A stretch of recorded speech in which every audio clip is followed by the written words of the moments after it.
Welcome to Blizzard Fire. We hope this video helps fire up your solution.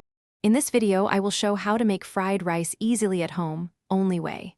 Start by prepping cold rice, chopped vegetables, beaten eggs, and sauce so everything cooks fast. Heat a wide pan until very hot, then add oil, aromatics, and ingredients in stages for perfect texture.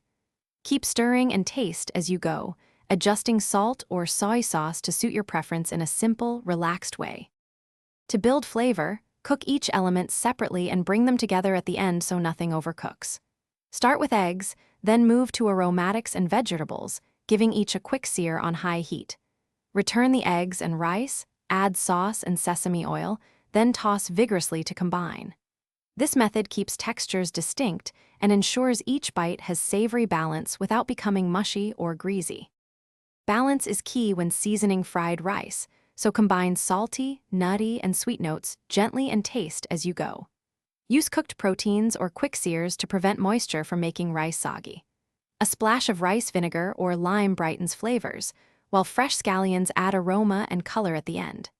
Keep quantities modest and adjust with small increments to avoid overpowering the dish, maintaining a homey, satisfying result. Thanks for watching. If you found this helpful, don't forget to like and subscribe.